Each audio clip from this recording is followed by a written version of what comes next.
Vidéo, coup de gueule, arrêtez d'utiliser, s'il vous plaît, le mot persécution et imposition, parce que c'est juste un manque de respect profond envers les chrétiens qui, eux, vivent la persécution pour de vrai. Être persécuté, ce n'est pas manger du poulet halal chez KFC ou d'autres délires. La persécution, c'est des églises brûlées au Nigeria, des chrétiens assassinés ou kidnappés, des familles chrétiennes menacées en Palestine, au Soudan, en Irak, en Syrie, des gens qui risquent leur vie pour aller à la messe, pas une polémique qui ne sert à rien, qui est politisée de fast-food en France.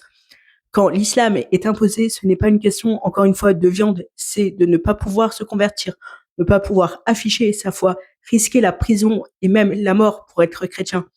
En France, tu peux aller à la messe librement, porter une croix, critiquer une religion, manger halal ou ne pas manger halal. Ce n'est pas une imposition. C'est un choix commercial dans un tout simplement pays libre. Le vrai danger pour les chrétiens en France, ce n'est encore pas une fois cette question de viande. Le danger, c'est banaliser la souffrance des vrais persécutés, transformer des frustrations culturelles en discours religieux, crier à la persécution depuis un pays libre.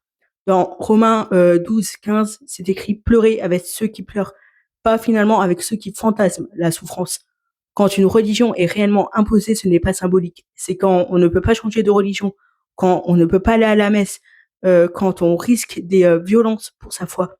En France, encore une fois, tu es libre de pratiquer le christianisme, tu peux même exprimer ton désaccord. Cela nous montre que nous sommes encore dans un pays libre, même si il y a des choses qui nous plaisent pas.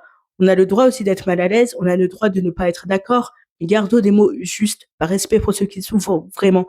Défendons nos convictions, oui, mais sans banaliser, s'il vous plaît, la souffrance de ceux qui, aujourd'hui, payent leur foi au prix de leur propre vie. Utiliser le mot persécution pour une histoire de viande ou de petite histoire, c'est insulter la mémoire des chrétiens qui meurent aujourd'hui pour leur foi.